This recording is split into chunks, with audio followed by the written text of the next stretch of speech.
welcome to the virtual desktop experience. As always, I am James, aka HCMJ, proud and dynamic member of Death's Dynamic Shroud. With me, Tech Honors. And me, Equip. Nope. He's not in the band. Didn't say I was. Mark 23X. Mark Can you hear me? 23X. Sound check. Great You job. sound great, Mark. You're coming through. Maybe you could be a little louder, maybe? Thanks, Mark. The camera is a microphone. Oh, that sounds pretty alright. Yeah. Just stay like that the whole stream. That's fantastic. So where are we right now? In the Well, rainforest? Yeah, someone asked if we're in a rainforest. No.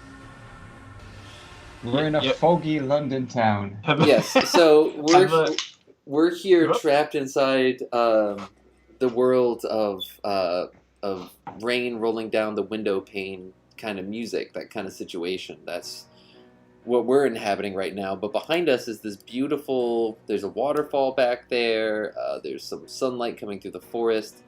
More of a kind of New World vibe going on out there where we celebrate the natural world and environmentalism and sort of, that kind of liberal kind of thing. So mad props to Mark once again for putting together one of these really dynamic and beautiful layouts with all kinds of animation and transparencies and just fun things going on. I think Mark's season has been marked by this really sort of creative, these really sort of creative design elements, and we're just blessed to have you on the team. Love you a lot. Have any of you guys ever been in a rainforest before? I live in one. Come on, Mark. It's a temperate rainforest. No, you don't live in a tropical rainforest. And that's You just what said I meant. You just said I rainforest. don't want to play the semantics game. Have any of you ever been to a tropical There's rainforest? one tree on Mark's block. I've been there. Yeah. Oh, Hey, B, thank you. right away 22, with the chainsaw, right away. the Thank you very chainsaw much. pruner. Chainsaw pruner. Thank Well, you very allow much. me. I've been to a tropical rainforest. Jesus fucking Christ. It was quite an experience. Let me tell you all about it. It was just in the island of St. Lucia, I was just was- in the island of St. Lucia. well, you know how when I go on safari. What was weird though was there was a guy living out there, who was intimidating. So like we had to get on like a bus. I was on a cruise, which never go on a cruise, but regardless, I was on a cruise and we docked at an island of St. Lucia, and then I got on a bus and like rode for an hour into some rainforest, and we got off the bus and they were like, stay on the path, absolutely do not stray from the path. Which is what at Gandalf all. says in The Hobbit. So there you go, tie-in. And so we were just walking, and Watch out for I ring could wraiths. I could see this ring wraith in the distance. There was a shed, where like what kind of looked like a shed, basically, a very small, gray, weathered shed thing, and it was like off the path, and I could like see through the trees or whatever.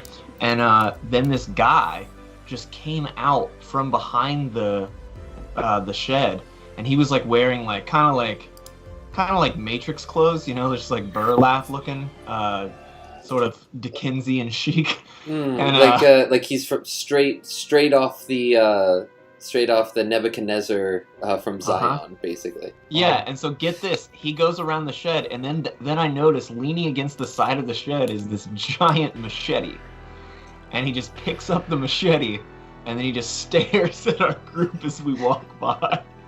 Like, until we got, like, really far away from him, and then he just, like, walked back behind the shed. So did you ask him, so is that your house? And he said, no, this is my machete. Seeing lots of blue shirts tonight. Cheers for blue shirts. 3 cheers for blue shirts. On Neo Gaia, We stand with blue. We like to just call this the kidding, blue no. wave, and we got some hoodies on too. Hoodies up. Oh yeah, hoodies initiate. Hoodies up. Looking good. So, Tech is one problem is, cornholioed. He needs TP for his bunghole. right? Not like. Yeah. Right? Yeah, very good. Excellent. Funny stuff. It's real funny stuff. So, it's just a mishmash of all kinds of fun cultural references here with the Neo Gaia Fantasy crew. And look, this can do like figure eights around some of our heads here too, which is kind of fun. That's cute and sweet. What the HE double hockey have you guys been up to? I'm running the show now.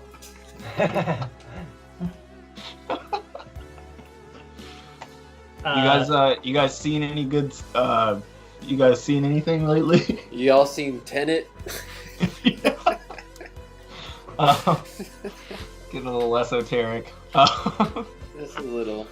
Kevin, what about your life? There's always interesting things happening in your world.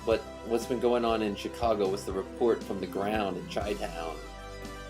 I'm not leaving the house a whole lot, but Wonderful. Great content. I went to Whole Foods yesterday and I got a pretty good muffin, like a chocolate chip vegan muffin. Sweet. That was Literally. pretty much made my day yesterday. I beat the computer game Control. Loved it.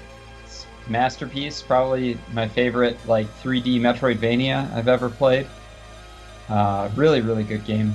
And I've been really into the latest season of The Mandalorian. I think it's awesome. Big Disney fan. Big Mickey fan.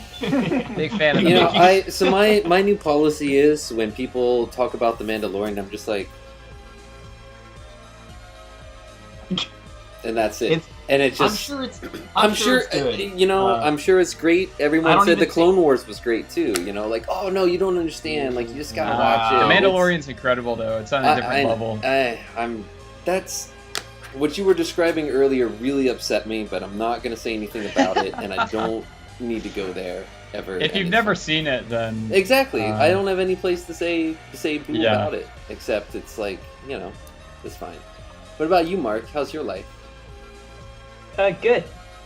I watched this marathon this whole week called Fleet Fatales, which is just like a charity Twitch marathon of speedrunning run by all female and femme and non-binary kind of runners, and it was like the coolest event ever. And I watched someone beat Super Mario Sunshine in like a couple hours, and I basically quit playing Super Mario Sunshine because just seeing that level of play versus what I can do. Yeah, I've seen some speed runs, and so I started belly bouncing and shit like that, and trying to improve my gameplay. But it's just you really need nerves of steel to play that game in such a way, because that's one of those games in the old great style. Where it's if you mess something up, it's 6 to 10 minutes getting back to where you were. And that's, I think, the reason why people say that Sunshine is so hard. It's sometimes the tasks aren't actually that difficult, but it's if you screw up, that's 10 minutes of your life that you're not going to get back. And it's that kind of old school difficulty. Yeah, I think we talked about it last week. And I've quit playing it since then after seeing someone else play it and just not enjoying it, like what you're saying. I'm basically stuck already and just not having a great time playing it.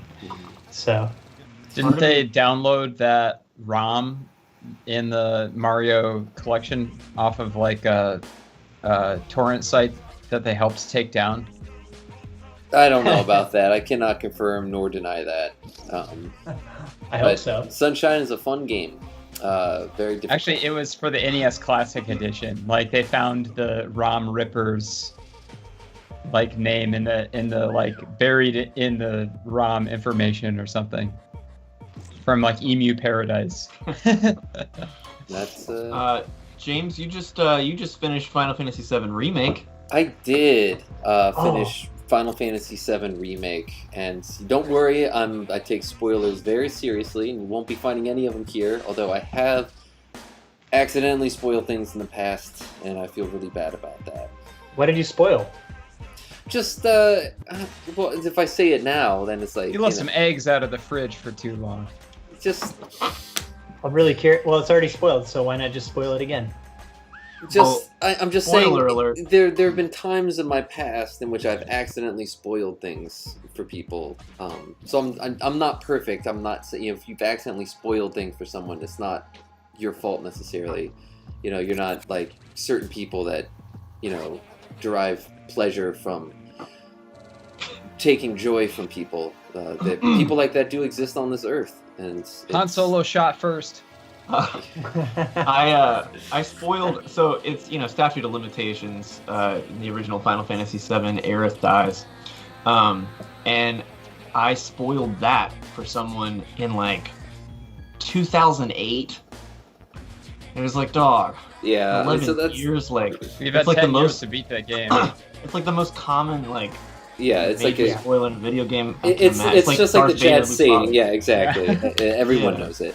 Regardless, though, there are definitely things that you can spoil in Final Fantasy VII Remake. Even saying that's a spoiler, so I'm just, you know what I mean? This is like, how deep do you want to go? Regardless, deeply moving and satisfying experience, because I've been sort of playing it on and off for months and months and months, because I've just been super, super busy with everything from Death Dynamic Shroud to my job and various other things, and it's like I would find an hour or two here and there, but the place that I worked is a museum, and we got COVIDed. The city of Philadelphia, it's a whole new wave of restrictions. Everything has to shut down again. So our season ended like 6 weeks early, basically. Which means that I had a weekend, like a Saturday and a Sunday, in which I was not expected to work. Wow. Which is like crazy. And so I woke up on Saturday and I was just like, I'm not doing anything. And no one is gonna make me do shit. You know, I don't care anymore. And I sat down and just played Final Fantasy VII Remake for like 8+ hours, you know, just like epic gamer sesh, you know. And I actually got all the way to the end boss, but it was like 3 a.m, and it was clear that it was going to be a whole thing. And I was like, all right, you know, like, I was just like 15 minutes into it, like, all right, let me do this tomorrow, because I'm sure there's like a sick fucking cutscene at the end of this, and I gotta wait and be all here for that. So the next morning I woke up, sat down, you know, took about another half hour just to get through it, and it was like, the tears were flowing, my heart was swelling. I turned to my girlfriend with tears in my eyes and just said, I'm so satisfied. Like, I was just so The first time she's ever heard that. Jesus. No, my girlfriend is, in all aspects of my life, is a beautiful and satisfying component of my life. But, you know, I've definitely walked away from video games. I've definitely walked away from video games feeling shortchanged, or like, ugh, like, alright, or like, whatever. But no, I mean, Keith was talking about this on Twitter too, that the pacing, the narrative pacing of the game is like masterful. You know, it's like when I sat down to play that game, because I was having an existential, like a video game existential crisis after I beat it. And like I played Destiny 2 for like half an hour, I was like, nah. Then like I put on like Dragon Quest, because I never beat that, and like I played Dragon Quest for like half an hour, and it's just like, I'm just grinding, you know, like killing these fucking crabs in the desert or whatever. I'm like, God, like, the new Final Fantasy is so much better than this bullshit, you know? Like, it's not a bunch of like bullshit grinding. The combat is actually fun, like super challenging and like super interesting, and like nothing I've ever experienced like in a game like this before. And so, yeah, it was... I think with... because I know Mark doesn't share the same sentiment with regards to FF7 remake. I love it. But you were. I think that the one thing that I think like is divisive or particularly divisive is the end of the game, basically. Especially for like people who played the original Final Fantasy VII. And I get that. But with regards to the rest of the game, I just feel like it was just like they just simply couldn't have done it better. Like it was just they spent the exact right amount of time making everything exactly like it should have like been treated. They could. And video games are so notorious for like phoning in stuff. Square Enix especially, like with remakes and things like, or you know, if they had made it like GTA Midgar, you know, like it just would not have been. It would not have Steel chocobos. It just wouldn't, you know. I just mean like massive open worlds, you know, which is like a very Western style, and that's like what they did in Final Fantasy 15, and like it was kind of whack, you know, like their take on it was like so kind of weird, but it just like it all just takes it back to like what makes like a Japanese sci-fi fantasy game like fucking sick. And just like better than everything else. And I was reading about it after the fact, and I guess the battle director was the same guy who did Monster Hunter Worlds, which makes like, and I remember even playing some of those bosses thinking like, this is sick, just like Monster Hunter is, because it's Monster Hunter is basically exactly like, it's very similar to Final Fantasy VII's battle system, except there's less like freezing time and going through menus and stuff. But it's all about like weak points and taking down things that are like super huge and sort of being able to pull yourself back from the brink in these sort of impossible situations. Just a ball, you know? I've really been wanting to play it lately. It's so good. Monster Hunter Monster Final Hunter Fantasy VII Remake. It's on sale at Target right now for $25, and I'm like, just do not miss out. Like we are so lucky that it exists. I mean, I don't have a PS4, and like at this point, like I wouldn't buy a base PS4 unless it were like older firmware that I could soft mod. So it's like either buy a PS4 Pro or just try to snag a PS5 and have the textures load in instantly. That's the nice thing about 7 Remake on PS5. Has that been confirmed? I haven't read anything about Digital that. Foundry ran it, and it fixes the texture pop-in issues. So wow, okay. I just remember seeing a bunch of people complaining about that, and I was like, that's the gamer entitlement thing. Like you're gonna purchase this game and be like, you can't handle the fact that the door didn't load in time. Like, calm down. Yeah. Gamers are just the worst people on earth, and we've been over this again. As we sit here and talk about video games, 59 frames per second, unplayable. But there's a reason, like, you know, why we're so cool, and it's because we're able to play video games without being gamers with a capital G. I love the original Star Fox, and that game runs at like 12 frames per second. So like, and I'm just really glad that it didn't look like Advent Children, although definitely parts of the game felt like Advent Children, but like, fuck. I mean, when you though, Nomura directed it, so I was expecting like the Little Mermaid or something to be in it, but like it turned out they did a tasteful job for sure. Well, they really kind of married the two styles, you know, like that sort of original concept art from Final Fantasy VII and that like realistic look that they did in Advent Children without it being all just kind of grim and pretentious, you know? Like there's a bit of cartooniness. Yeah. But it's like the right amount. There's a humor to the original Final Fantasy VII that is fully captured in Remake. And it rules. Like that's what I kept wondering when they finally, you know, 5 years ago or whatever, when they announced that they were actually going to remake Final Fantasy VII. You know, I kept thinking, because everything nowadays makes things so like this, like bleak and like serious, like self-serious, and I was like, this is a game that has like a weird scene where you get into like a jacuzzi with like some freaking weirdo, and like there's like a playable character that's a giant stuffed animal with a cat on top of it that uses a megaphone to attack. Like, how are you going to like make this game serious and still have those components? Well, and that's the true, and we're going to be talking about this the rest of the stream. But you know, but that's truly like the genius of it, because I remember even as recently as like 5 years ago, I remember reading articles that were like, just forget about the Final Fantasy remake. It's impossible. It will never happen, and here's why. And it was like, hey, Cloud wears a dress. You could never do that in a video game. You know, this was like, you know, pre-Gamergate, you know, just when everyone was just a total monster, basically, with no, you know, before the term social justice warrior was even coined, and these were just not thoughts that gamers with a capital G were faced to think about. But then we got it, you know, and it like worked, and it wasn't, nothing seemed, and I'm sorry, it was just beautiful and perfect. Everyone should play it if you get a chance. It is just everything about that era. I talked about this on Twitter, how Final Fantasy VII is like as iconic to our generation, like millennials, as like Star Wars was to our parents, and like Luke Skywalker and Darth Vader.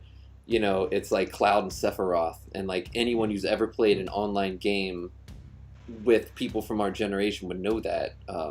I've seen so many XX Cloud _ Sephiroths in my day and in my time. You know, just the idolization of those characters, and just, I don't know, it's just wonderful, just sublime, just sublime. Definitely play it. Don't miss this moment. Final Fantasy VII Remake, it's all of our dreams come true. Oh yeah. Oh yeah, doggy.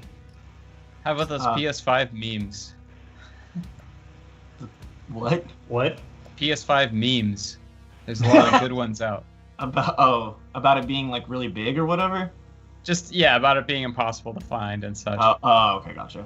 I've probably been sent like, I don't know, 50 odd PS5 memes in the last week or so. Well, I will say that the original, there was a huge batch of memes, image macros or whatever, that exploded on the internet when they first revealed the way that it looks like.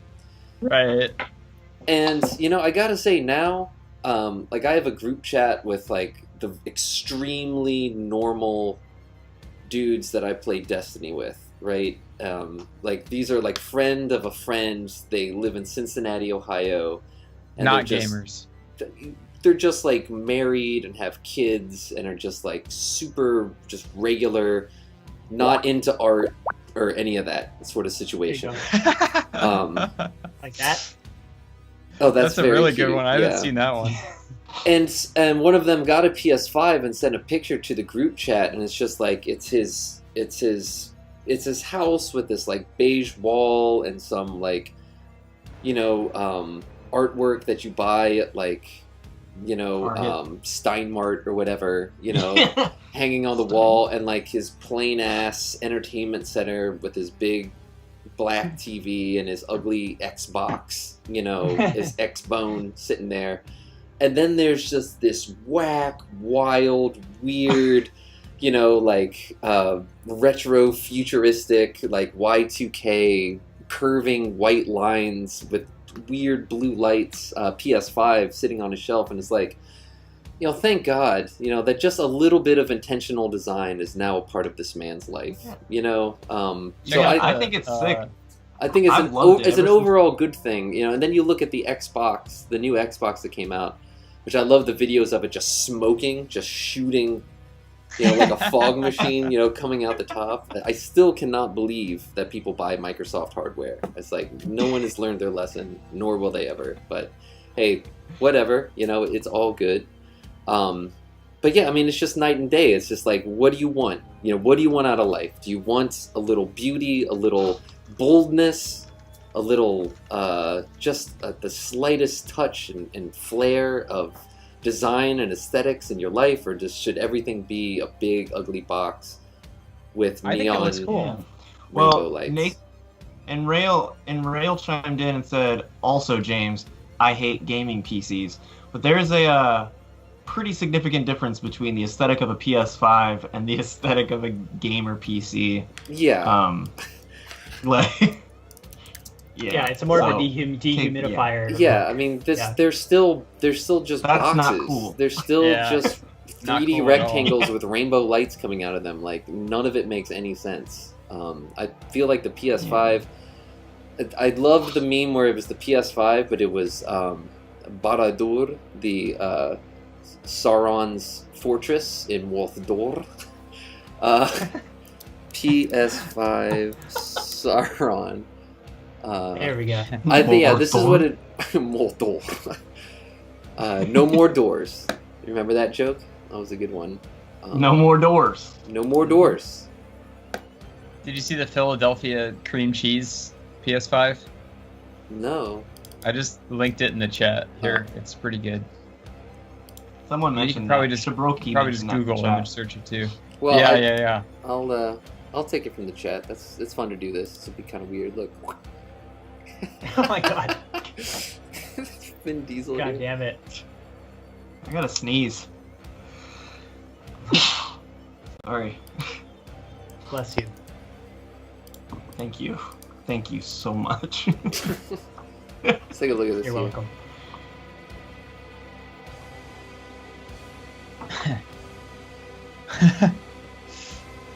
Is this a Philadelphia cream cheese commercial? Yes. One of our sponsors. It looks pretty good. Not gonna lie. I'd break vegan for one of those. Yeah, I didn't have cream cheese until semi-recently in my life. How was it? Like maybe like 4 years ago or something, you know, which is kind of insane. But yeah, I was just at some. It was something for work, you know, like some kind of conference thing, and it was in the morning, and they had spread when they had bagels, and then they had cream cheese, and I was just like, cream cheese. I never get this stuff, but if it is as it's advertised to be, this is probably really, really awesome. Like on a bagel. Cream cheese is fucking fire, man. Yeah, it's really, really awesome on a bagel. Yeah. Like there's a reason. What does it taste like? What does it taste like? Tech, you've never had cream cheese I either? mean, it's like butter, but just No. super whipped. And What? It's not whipped. I don't like butter. I don't like. It's spreads. it's I don't like sauces. smooth Dude, and cheese. It's It's like somewhere between cheesecake and butter. I feel. Like, Yeah. go to your that's room, a- Tech. Is it? But what does it taste like? It tastes like cream cheese. I cannot describe it beyond that. Is it salty? It's No. salty. Well, Oily. Well, what the fuck? you're just gonna have to try it. You're just gonna have to try it. I'll The I'll best try it. is like a herbs, you know, like a flecked herb type cream cheese. That's my shit. That There's a sounds really gross. good vegan cream cheese. Tastes just as good, really, because Yeah, It's because just what like is it? salt. It's just a product, you know, in a it's tin. like very processed. Yeah. Well, I don't like butter. I don't like you don't like butter. putting butter on sweet stuff. No. I'm Sweet healthy, stuff. Kevin. Butter's good for you. We're going to break the willing suspension of disbelief here. So this rotating beach ball that's giving us all anxiety, it does have special powers. It is now. Oh my It is god. broken free of the confines of the screen, Oh my god. and it's gonna punish Tech.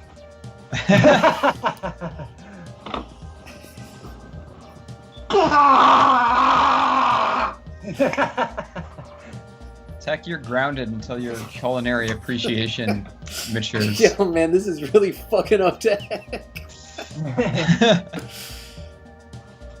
Okay, that's enough Alright, punishment. Good job, alright. Tech. You took that like a man. There we go. Now I we're like back that sound. in here. That We're sound you saving made some- there sounded like you were in excruciating pain for a second. I was. Beach So ball. there is another fun feature of this great UI here. Mark has also prepared for us Apple Ad mode. So I'm going to just switch to this, Hey, and now we're in an Apple advertisement. Isn't this fun? Wow. The background is white. The text Dun is dun black. dun dun dun dun dun dun Lisa. dun. It reminds me of this nightmare I used to have, a recurring nightmare as a child, where I'd be in the middle of an all-white room, and I'd be just trapped there, like with no idea how to get out. I had a very similar nightmare, but it was a very small room that I was like claustrophobic inside of, and there were little people inside of it. Ooh, that sounds even worse. You should Google Johnny I was Ives writing paper Void on the Prison. Or maybe you already did. What about Johnny Ives? Void Prison. Oh, I remember this video. Everyone thought that this girl was stoned back in like 2001 when this ad first aired. That's they always said that her eyes were bloodshot when she acted. Dude, stoned. weed. So weeded. Johnny Ives Void? Is that what you said? Void prison. Or just void. I'm sure it's fine. He lives like in a void. I think he exists outside of... Oh, like his home? I don't think so. It's just Johnny Ives' departure leaves a major void in terms of, that kind of stuff here. Oh, darn. If you can find exactly what you're talking about. No. I see you're searching with Google in another tab. That's a smart move. So yeah. Yes. That's how I do it now.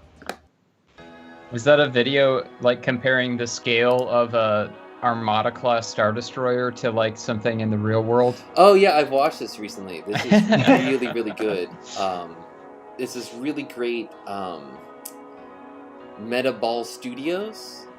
They just do these really cool. So this is a spaceship size comparison, and so it starts with Pikmin, which is like super tiny. Cute.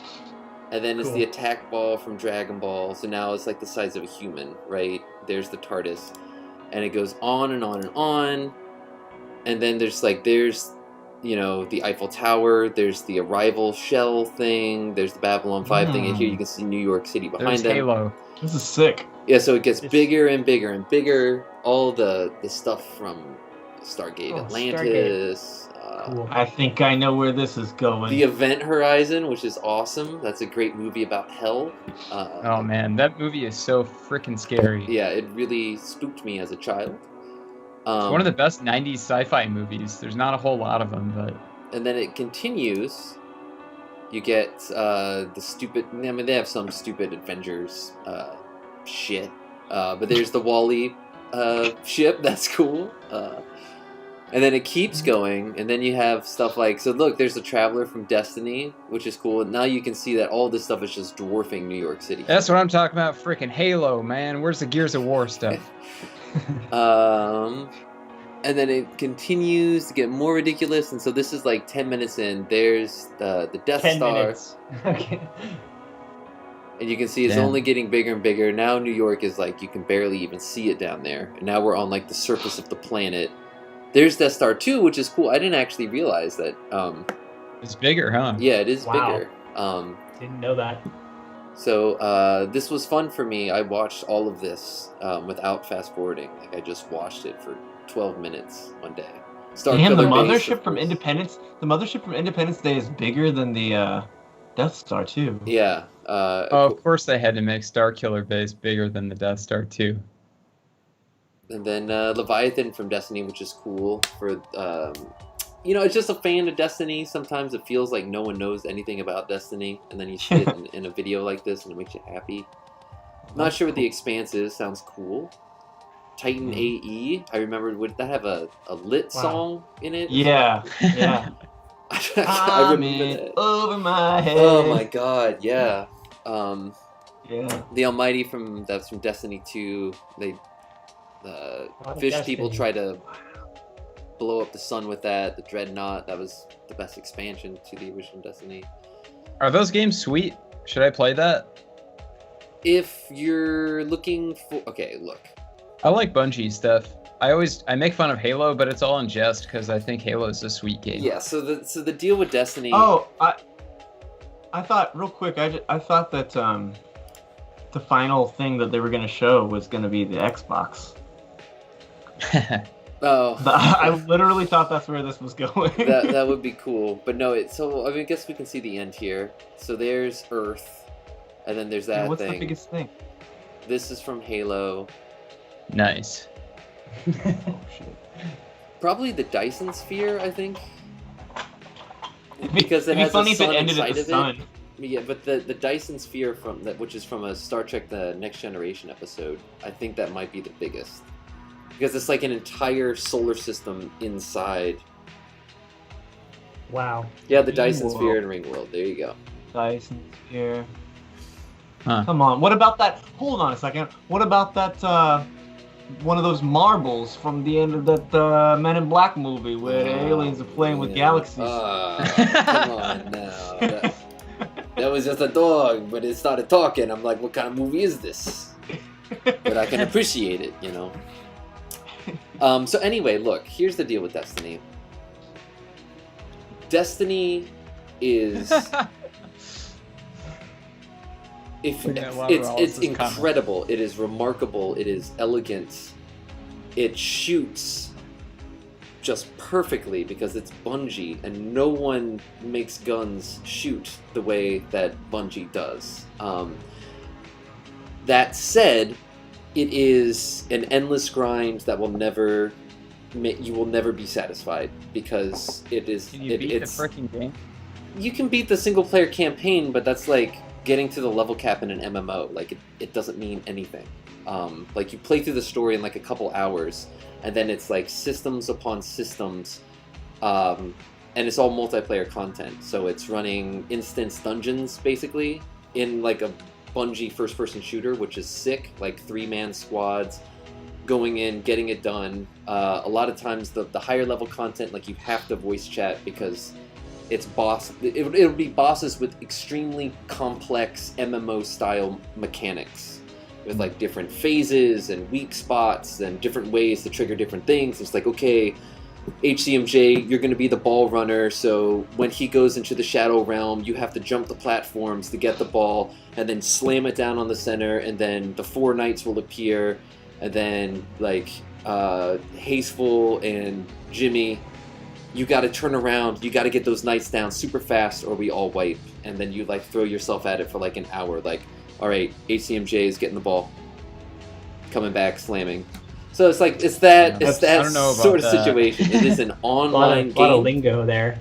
Yeah. It is an online game with like super challenging, super fun raids that feel so like that Dreadnought ship, for example. That was a raid in the first game, and you would get checkpoints, or you could just like blast through it in like several hours, just going deeper and deeper into like the guts of this massive spaceship.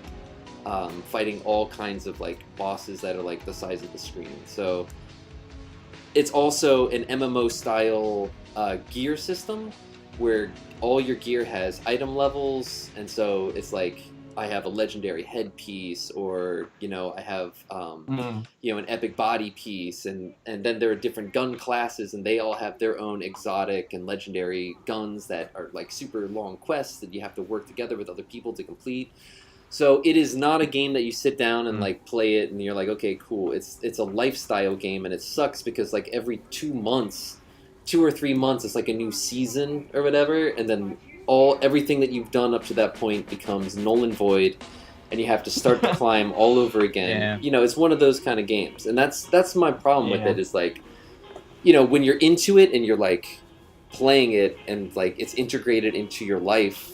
And you're like raiding every Tuesday or whatever, like it's fun and it's cool, and then you don't play it for 2 months, and then you come back and all your gear now it's like a low light level, or you're very far away from the cap again, and then you have to spend different types of currency to upgrade your old gear, but sometimes they change the system so the old gear isn't even good anymore. So it's a big carrot on a stick monster. But sounds unpleasant. That all said, just pulling the trigger, there's just nothing like it. It has got to be just one of the most dialed in FPSs I have ever played.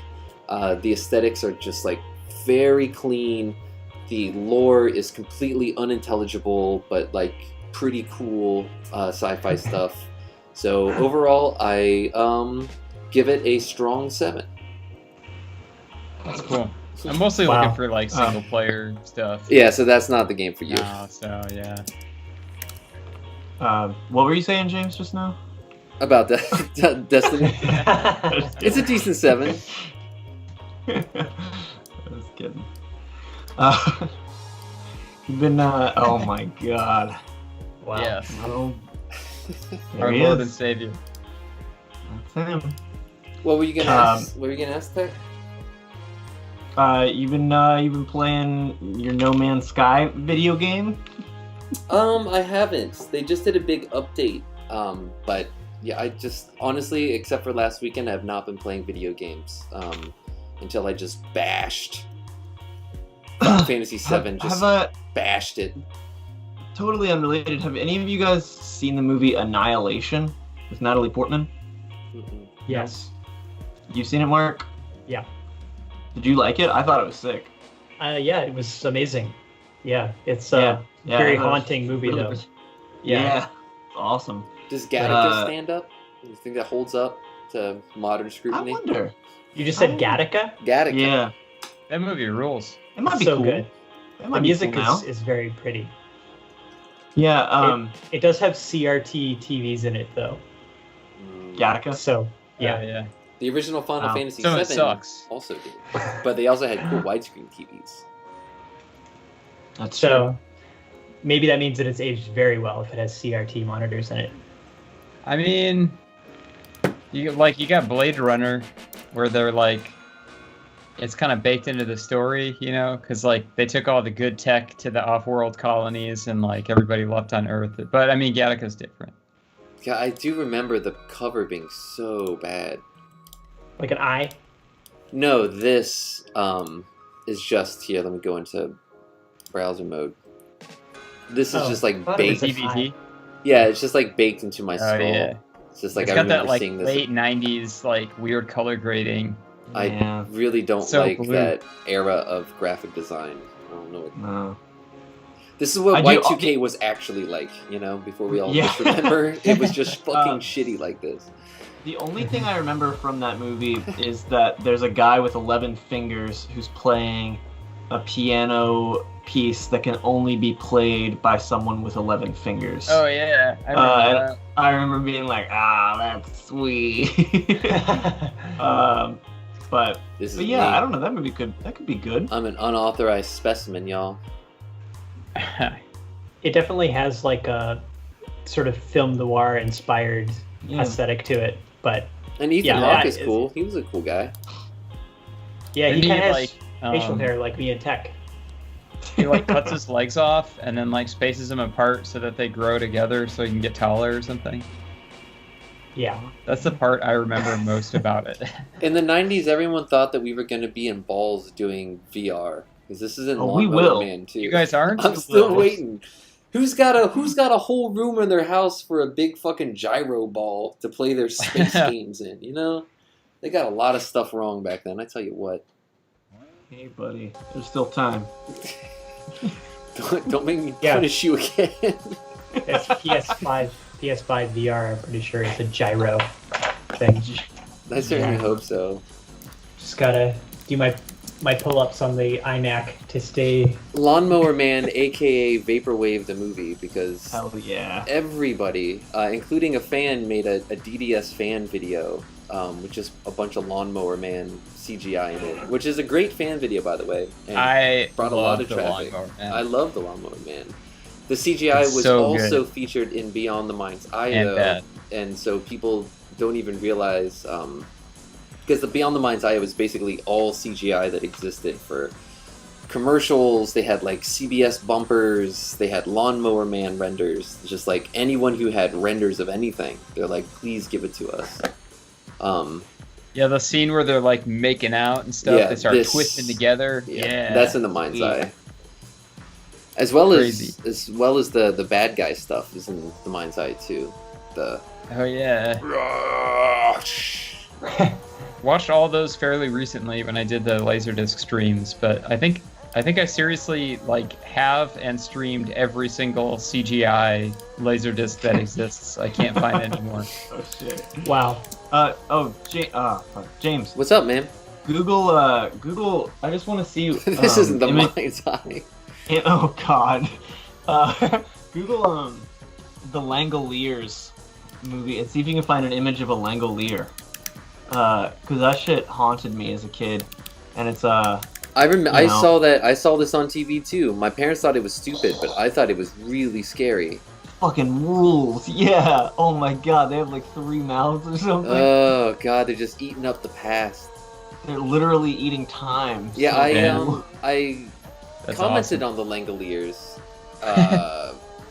when I went back to my office, like when the lockdown was going on, but like I was the only one going to the office, so I was allowed to go there, and it was so strange. Like in the first lockdown, because it was like my March desk calendar was still there with like all of these events written on it that all got canceled. Oh, weird. And just like Hey, real quick, sorry to interrupt. No, it's fine. Welcome everybody from Lilypixel. Lilypixel is very kind and rated us with a party of 6. Nice. Thank you very much. Thank you, Lily Very Pixel. Yeah. we're just Aw. talking Stephen King, and we were having a Just great. look at that gift. Yeah, Damn. it's pretty sick. Wow. We With were raisin teeth. when I've never Tekken- seen this movie, but now I'm like very intrigued. It was a made-for-TV thing. Like I think it was an event. You know, like it might maybe. It was a Stephen King book, Even better. or maybe short story. Yeah, I think it was a short story from Nightwatch. Yeah. Or something. But it has Valky from Perfect Strangers. Perfect Strangers. Huh. So yeah. That GIF means a right lot. there looks like something that would be much more terrifying in my mind's eye as I read the book, than it is in the movie. Yeah, Skull Island Dinosaur Yeah. said it was a mini series. I think It was. I It was like I a feel like I saw the whole three-part. thing all at once. Yeah. Yeah. But yeah, that makes sense. But no, it's just a really cool story about it's very Stephen King. But it's just basically some people are on a plane, and they all of a sudden are the only ones on the plane, and they land at an airport, and there are no people anywhere. And Their this shoes is pre don't have cell any phones. support, and like food doesn't taste like anything because they're like stuck in a single moment that is now being devoured by like the. Langoliers are basically these creatures. It's like what actually happens to the past. Damn. And Langoliers, like all time, is just devoured by these creatures. It's a really cool idea. Yeah, it's great. Tech Keith and Yeah. I had a great discussion when they were in town about Stephen King and all just like the incredible ideas that he has, and like how there's no and it's like he's considered like kitschy or whatever, but Yeah. like long term down the road, people will look back at like the 20th century and be like, damn, yeah, this dude really sort of like looking at the 20th century in retrospect, there's no way that you can't deny what Stephen King captured as far as like the aspirations and the fears and the sort of the general malaise of of the human condition in the sort of post-industrial worlds in which. Have you guys seen Christine? No, Actually, I have when I was a kid. Yeah. That movie rules. I love that. It's just great. It's just great ideas. Like I can't like speak to like. I'm not a literary critic, so I can't like speak to like Stephen King's like prose Wordcraft or whatever. Yeah. But like there's so many good ideas. Mhm. Like Christine is Yeah. just like a fucking car, and it's scary. Yeah, I watched. It's really freaking scary. I watched Yeah. Misery on the last plane back from Japan, and it was. Ugh. And I had not seen it, and I've never seen that one either. I had not seen it as an adult, and so then as an adult, it's no longer grown-ups in scary situations. It's like, holy shit, what if that was me? Like Yeah. it's just this writer out there, and he's so happy he's finished his book, and he's popping the champagne, and then in a flash, his whole life spirals into the terrifying domain of Kathy Bates, a young Kathy Bates. Young Kathy Bates. Who's just incredible in it, of course. Not to mention The Shining. Well, so in The Shining, so the film The Shining is a great case of Stephen King's cool ideas being taken by like a higher artist or whatever, and being like, I see the core of what's awesome about this, so let me just extract that and get rid of the like topiary animals that come to life, and maybe instead of a croquet mallet, why don't we give this guy a fucking axe? You know, wouldn't that be scarier? You know, what if the bad guys win in the end? The Shining is possibly my favorite movie of all time at this point in my life. I always say that my Shining is amazing. The epochs of my life have been defined by which Stanley Kubrick movie I always claimed was my favorite. And so, like, when I was an angsty teenager, it was A Clockwork Orange. And then I went to film school and got pretentious, and it was 2001: A Space Odyssey. And now I'm like an adult human capable of deep emotion, and it's The Shining, because there's just nothing scarier than, like, he wants to kill his family. Like, it's so, like, oh man. I still have never seen that movie. It's a lot of people really scary. Say it is their favorite. Yeah, everyone says it's. Yeah. Mark, you gotta watch it. I saw it when I was like 15 or 16. It's freaking scary. Yeah, my mom was like, I've seen the Simpsons parody. This. Yeah, I mean, it's even all the parodies, and seeing it in Twister and seeing it on The Simpsons, and you know, all these sort of different places. Those moments still carry the weight of terror. Have any of you guys too scary? No, it's not too scary. Okay. The Shining? Yeah, I think The Shining. Shining's freaking terrifying. Yeah. Well, yeah, but it's not like fucking.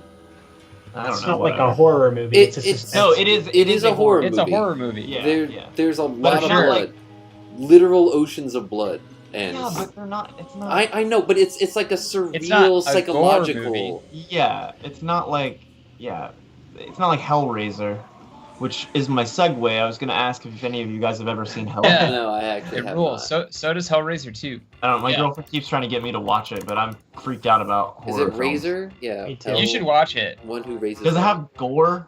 Ooh, that looks scary. Yeah, but it's like 90s practical effects gore, and it's like very clear that it's like latex and corn syrup. I always wondered what this guy's. You know, this is like the kind of thing that you always saw on Blockbuster Video. Yeah, other millennials out there. And you'd be like, what sure. is this all about? I don't know, because I'm not allowed to see this.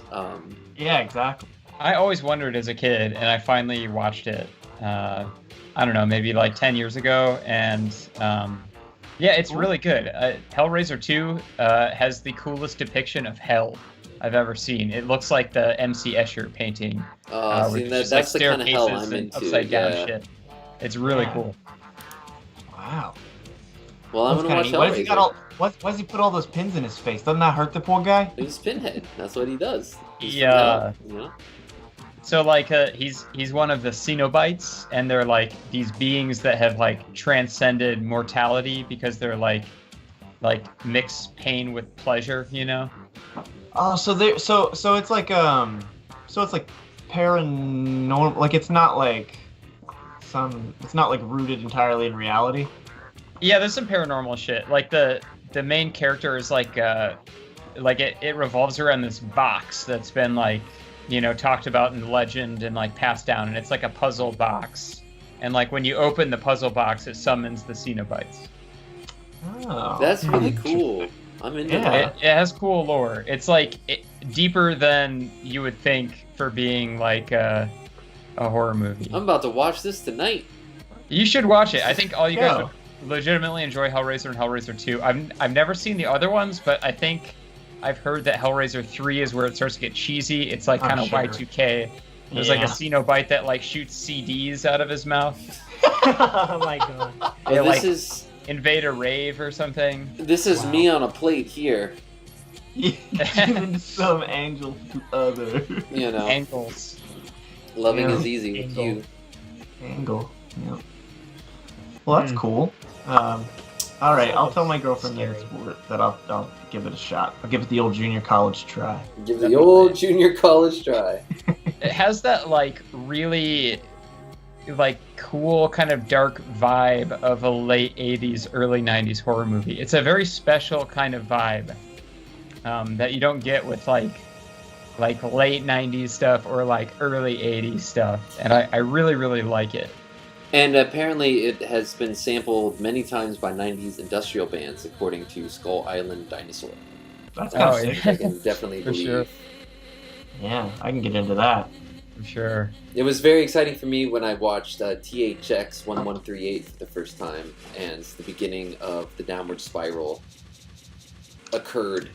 As Robert Duvall sitting just watching a hollow TV show of just a robot police officer beating a dude, and that's just that movie's sweet. It's fucking awesome. That movie. I haven't seen it in forever. It is a great, like Brave New World, 1984 style. There's definitely some like whack sequences that were very. But famously, George Lucas was taken under the wing of who was it? Like Martin Scorsese or something. Like he took George Lucas like into his house and like gave him room and board in his attic or something, and was like, George Lucas was his protege, and he spent like a year writing the script and like getting advice and like rewriting it and going back and forth again and again and again until like they were satisfied with something that was like filmable. And then classic George Lucas, he reduxed it, like a decade ago or something. They came out with the super special edition where they added tastefully added some CGI. Oh my god, really? They did. Is there a CGI gopher on the establishing shot? Yeah, and everyone is blinking more now too. They added blinks. No, not like that. There's just like a scene where they're like building robots. Like Robert Duvall's job is that he manufactures androids that look like C-3PO, which is cute. And there's just some like close-ups of robot arms doing really cool, meticulous work. It's tasteful. It really is. It's very tasteful. This is my Kevin moment, where I like something that everyone hates or whatever, but because it's funny. But I love the THX remasters or whatever of the original Star Wars trilogy. I'd watch those. Yeah, I'd watch those. Man, I got Jedi Rocks on my iPod. Return of the Jedi. Like that scene where where Jabba the Hutt is in A New Hope. To credit them, like he really, really wanted to put that in the original, and up to where they filmed, that whole scene. Yeah. But there was just like no way to get a practical Jabba in that scene. Chuck, thank you for the 777. Chuck, my favorite movie is Kung Pao Enter the Fist. Hell yeah. Never seen that. I'll take a pound of nuts. That's a lot of nuts. Kevin has seen it. Apparently, yes. It was super cool when they came out because we got to see Star Wars in movie theaters with our baby boomer parents. This is what I was looking for. I didn't have any problems with all the fucking spaceships flying around in the background of all the scenes and stuff. I thought it was sweet. This was pretty Are you logged into Facebook? Are you logged into Facebook on there? I hope not. Why? Because my new obsession is this page that's a bot that posts every single frame from every Star Wars movie in order. Oh, nice. And it's worth having a look at. I don't know what frame it's on right now, but there's... I saw that a similar... here, I'll pull that up here. I see one every day for SpongeBob SquarePants. I don't know. I think they exist for everything, right? Yeah, they just do every movie frame of something or every frame of something. Yeah. I've seen a lot of frames of weird Phantom Menace special effects, individual frames that have just been mind blowing. Oh, is that where you got the Palpatine being thrown over the desk situation? No, I took those screen caps myself, actually. Sadly. Are they still? They're still in the episode 1 scene before they go to the underwater place. Oh, it's gonna take 10 years to get. We got Negi Jemmy in the chat. She asked, "Did you guys all plan to wear blue on Wednesdays? We wear blue." It's Blue Wave. It's the blue wave. just We happened. are coming in like the Biden administration. We are just. We are. Was it last week or the week before when Mark and I literally had the same outfit on? We both wore the Coco Ichibanya shirts with like denim blue That was overshirt. really cute. Totally unplanned. There was a Exact great. same outfit. I saw I love these kind of pointless. It's like the book, the Phantom Toll Booth. They end up in this place called the Doldrums, and he's told that he has to pick a tunnel through a mountain, but all he's given is a needle to do it. And they start doing it, and he's just like, I think that this is like a pointless task. Like, I think this is going to take literally forever. And I remember reading that as a kid and being really scared. Dude, that freaked me out too. Yeah, the doldrums. Yeah, the doldrums. Yeah. Yeah. And so these kind of accounts are something similar to that. I saw there's like a 20-hour video on YouTube it's Lord of the Rings, but every time Sam takes a step, it cuts to him saying, "If I take one more step, it's the furthest away from home I've ever been." every single time he takes a step, it cuts to that scene. Yeah, so it's Wow. just exquisite to me. It's excruciating to watch. Yeah, like I watched for like 2 minutes and was just like, Jesus Christ, because they were just walking. It's a bit much, but it really makes me happy when people take the time to do stuff like that. Mhm. It truly does. So, Tech, do you prefer What'd you the think? 1997 special editions or the 2014 special editions? Who could possibly know? Well, they I updated don't. the CGI again. Then I'm Yeah. into the 2014 ones. Then Right. whatever they do to update it, that's the one that I like the I'm most. into now. those Hayden fan Christensen's cuts where the Ghost dudes in like Jedi for sure. I'm into those fan cuts where the dudes spent like years and years and years making like a 720p bootleg that only uses the best versions of the best frames from certain prints and shit. Oh yeah, the despecialized edition. Yeah. I've never seen those, but I have seen the silver screen edition of A New Hope, where they took the 35mm print and like painstakingly cleaned every frame, and that one is awesome. Yeah, I mean, I just like even when the they redo DVDs had sorry. Oh no, go ahead, Okay. Mark.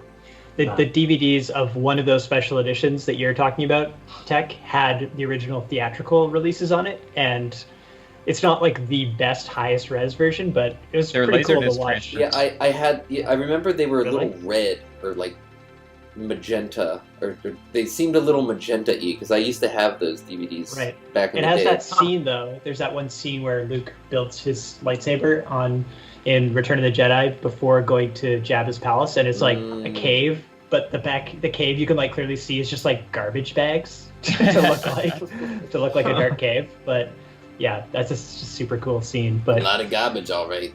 That's awesome.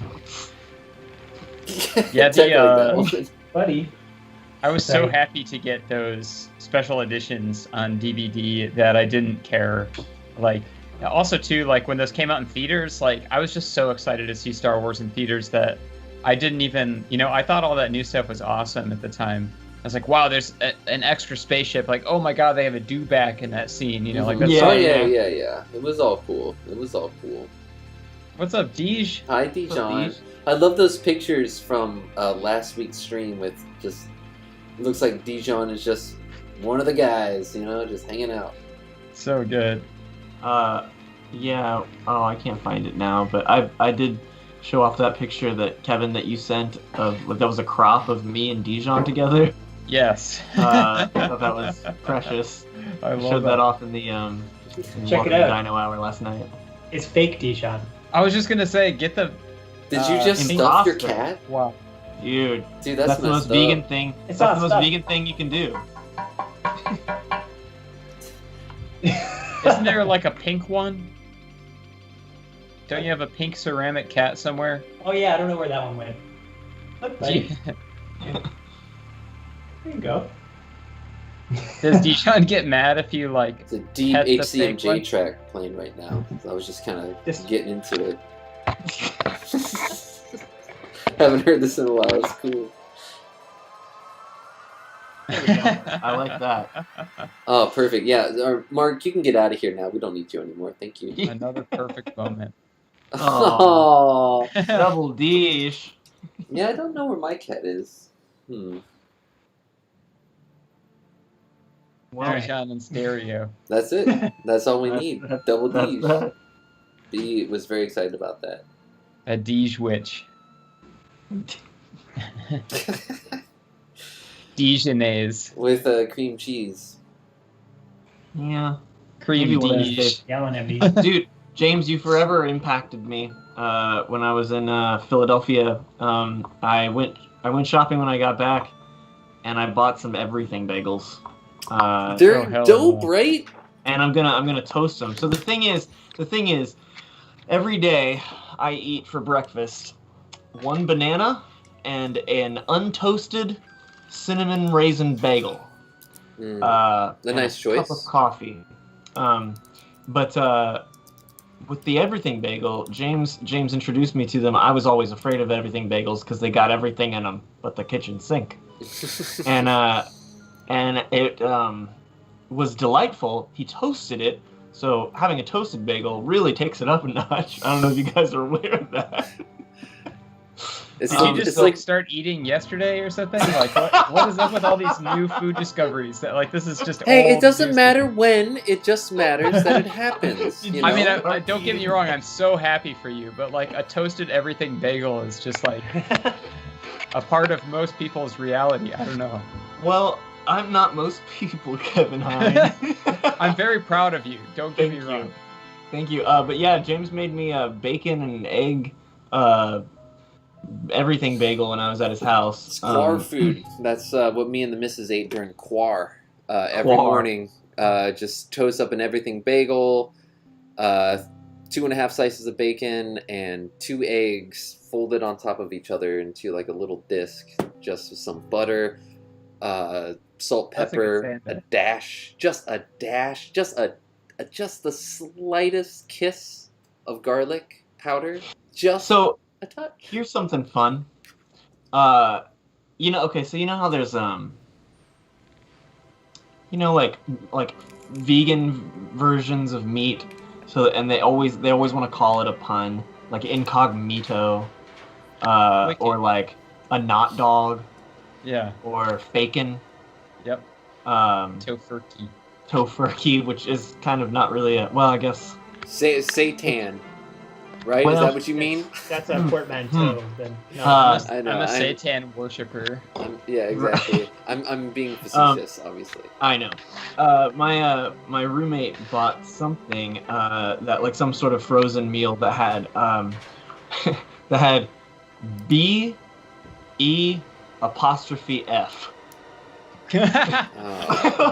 Just like Biff. Beth. Yeah, you gotta do the apostrophe, not the. Oh, not the dash. I'm sorry. Not. Oh, but I think it's on there though. That I hate that that. very first thing, that beef and vegetable. Biff. Oh, Gardein. Wow. Biff. Oh, that's a Gardein product, of course. Yep. Biff. They do chicken, but it's CHICK''in. God. I like Well- their chicken burgers. They're good. What Gardein? Gardein. You know what's really Gardein. good is you soak the Gardein chicken crisps, like the little chicken tenders, in like Nando's garlic peri sauce, Some chicken and then Nando's. you air fry them. Some chicken Nando's. B says, "Who summoned me?" Yes. That's very funny. Biff and vegetable. Beef fan. Let's check out that book, How to Be Fucking Awesome. Yeah, Chim- actually, chimkin. so that. Hold on, can you go back to the image search that you were on so we Oh, can see nothing that? would make me happier. Okay, how to be fucking awesome. Click that real quick. So your roommate read that while he was eating the beef and vegetable. No, I'm pretty sure that book I read a couple pages from it at a bookstore. I'm pretty sure, and it's just. Oh yeah, it's just one of the most unbearable things I've ever read. Yeah, it's disgusting. I'm What? pretty sure it's that. Ew. Yeah, I think it's just like story like Tucker Max. him. Yeah, oh, it's definitely him then. Yeah, he just he just tells stories like anecdotes from his college days when he was just like super, a gross misogynist dude, just finding ways to bang chicks or whatever, and it's just like absolutely like so gross. We need to start writing our books, guys. See, all these jokers, they got books, You got Scott Adams, he's got books. Well, he's doing well. He's number 17,052 in motivational self-help books. So that's pretty good. Not bad. Just outside the top 1 million in all books. There's only a million books better. Bruce V, Dane Cook, and Tucker Max. Dane Cook. I was trying to recall Dane Cook's name the other day while I was using the restroom. Man, because I was remembering a scene from The Office where Michael Scott brings him up, and I was like, "What was that? What was that comedian's name? I wonder what he's up to now." Dude, Dane Cook. We had a guy who worked with us, James, who was our GM, Ryan at Skyline. He was a big Dane Cook fan, and the thing that was really weird was that he himself, Ryan, was actually a really funny guy. But he just loved Dane Cook, and so I trusted his judgment because he was so funny. And so he was like, he burned me a Dane Cook CD, like a stand-up CD, and I listened to the entire thing, and it was so bad.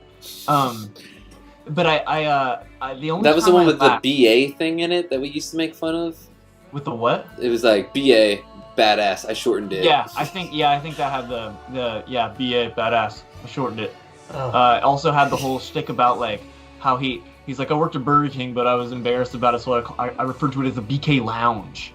And then he says like BK Lounge like 20 times because like that is the punchline. It's like literally like the Tim Heidecker stand-up special. Like, yes, it's the same exact. The only time I laughed in his entire thing was he got on this rant about UFOs, and like at some point earlier in the thing he like talks about like Native American Indians, and then like somehow like a UFO comes down, and then out of the UFO comes a giant tall Native American Indian, and that idea made me go like and like that was how much I laughed during the entire experience. So yeah, would not recommend Dane Cook. So you heard it here first, folks. You need to check out Cream Cheese, definitely. Dane Cook, not so much. We're going to put him... So, a regular section that we have on the stream, if this is your first time joining us, we have clinkers and stinkers. And so we can say, Cream Cheese, that's a clinker. Dane Cook, that's a stinker. 3 cheers. 3 cheers for Cream Cheese, 3 jeers for Dane Cook. If you want to take your toasted everything bagel game up to the next level, I highly recommend chive and onion cream cheese. I think that is the cream cheese for you. I feel like I would want some, well, I don't know, because everything bagels are kind of savory, so maybe that, but I don't really like, I don't know, we'll see. You just want a bunch of bacon on it, man, some eggs. Yeah, I think I probably just you gotta it's like sour cream and onion dip, I don't want that. I don't like sour cream and onion flavoring, yeah. I do like Thousand Isle style with veggies. Yeah? Isn't Thousand Island dressing, isn't that the secret sauce on Big Macs? Yes. Really? Yeah. I don't eat that.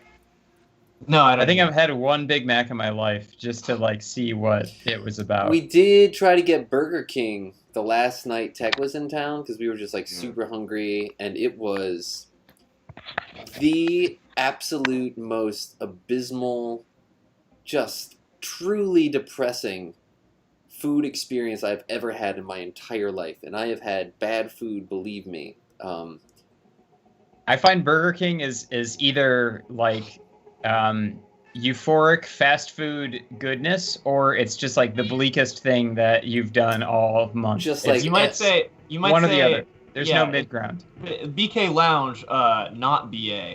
That's badass. And I remember clinker. Well, now clinker is something that used to happen to like coal stove heating systems in old houses in the early 20th centuries, because I remember being in middle school or something, and them explaining what a clinker was, because one of the characters says something about a clinker, and it's like it was one of those things where it's like I could not understand. Like I still don't truly understand what they're talking about. It's like a clinker. It's in A Christmas Story too. When I was a kid, I had a. This just reminded me of this. I'm sorry. It's almost virtually unrelated, but just trying, like, as a small-brained person trying to, like, understand something. I remember my older sister. I was playing a handheld, one of those handheld games you buy from like Big Lots or something. It's like, you know how they have like the poker ones. Yeah. Mm-hmm. But it was some sort of battleship thing, and when you play, you got like 4 missiles, and then if you like beat the level, then you know your missiles come back or whatever. And my older sister asked me, she was like watching me play, and she's like trying to understand what the game was or whatever. And she was like, "So you only have so many missiles?" And I was like, "No, there's only 4." And she was like, "Yeah, so like you only have so many." And I was like, "No, it's not very many at all. It's just 4." And like I could not like grasp in the whole conversation. She was like, like, "Yeah, you have so many." So child brain. Yeah, exactly. Child brain. There's no other way to put it. Because it's in A Christmas Story too. When he says, it's a clinker!" And he goes down to like wrestle with the furnace. Yeah. And it's a stony residue from burned coal or from a furnace. Huh. So, but I guess, but somehow that like clogs like the system, or it like it causes like smoke to come out or something. It's like preventing the clean burning of the coal in the furnace. Interesting. I was thinking about this right before we started doing the stream. There's a word that I don't know how to spell. That's just like I feel like a common word because I'm usually pretty good at spelling, you know. I have no idea how to spell aerate. Aerate. Like, you know, aerate. Like in a faucet. Like aerate the water. Or like when you poke holes in a lawn. Yes. Yeah. Like AERATE. Is that right? That's what I would guess off the top of my head. Yeah, it's AERATE. To introduce air into a material. Nice. Aerate. Okay. Like arrow. So I'm a genius. The Final Fantasy spell arrow. Yeah. Arrow 3. That's how you can remember it, Tech. Arrow. You're right. You have arrow 2. I got it for the rest of my life. Aurora. Areola. Aurora, Illinois. Areola, Illinois. God damn it, Kevin. Yeah, did you hear me? Did you hear that joke I made? It's so crazy. It's so funny and cute that like Google is this giant evil spying organization that is, you know, basically Shinra at this point. But it's still like, oh, they still do that cute thing from the 90s. Google. Ha ha ha ha. Don't be evil. Oh wow, I didn't even realize that. Yeah, do no evil. That was their mantra, as it were. Yeah. Oh well. Well, they fucked that one up, huh? Now, what did you guys think when they changed the Final Fantasy spell format over to the A and the G? Big fan. Mm-hmm. It started in Final Fantasy VIII. I gotta say, I liked Bolt 2. Ugh. Bolt 3. Boring. Well, no, so, I embrace Final Fantasy's changes all the time. Well, I'm always, you know me. And I'm like, I like the new Star Wars. Well, you know, it's been 20 years, you know, since the release. It's been 20 years since the release of Final Fantasy XI, which has the Roman numeral spells, and then the Gs are it distinguishes between single target and AoE. So arrow 1, arrow 2, arrow 3, arrow 4, arrow 5 will all be wind spells for a single target. I never knew that. But then there's like Auraga, 1, 2, 3, 4, 5 that are like the AoE spells. So basically, nothing matters. It's all made up anyway. Who fucking cares? Tech, you monster. Fucking. Speaking of tech, I think we should mention that the Mario Game & Watch has already been hacked to run Doom. I think this is very important tech news that we should cover. Yeah, I think you sent me a link to that. Let me pull that up real quick. News. Oh man, because the last track. You got to from be able to Umimi is run playing right Doom now. on This everything. is I really mean, it's emotional less for me. impressive than a pregnancy test, but it still feels like a feat of some kind. Right. But- Well, the pregnancy test was a video, to be fair. It wasn't actually running Doom. Yeah, I guess it was using it as a monitor or something like that, which is Yeah. like still pretty amazing, but I Yeah. don't know. It wasn't really playable. Only Well, it is. Only me can throw, but it just said there was lore in an FF14 that says why they changed to 1, 2, 3. Whoa, really? Oh. Yeah, that's Cool. interesting. I've never played 14. That's the only one I've never played. Nice. You can use it to watch Rick Astley videos, too. Now this doesn't look like Super Mario Brothers. That's Looks like pretty they had to cool. I'm into that. Remove all the textures, but it works. That's pretty cool. Here's something the chat might not know. If so, in like Philadelphia, New Jersey, the accent there causes people to say the name Mario as Mario, Mhm. and they will genuinely refer to it as Super Mario Brothers, despite Mario saying his own name. Like, me, it's me, Mario. Mario. They look the Oh. same. They look same like same person. I would say to them, "You want ice cream cone?" Both of them say yes. Wow.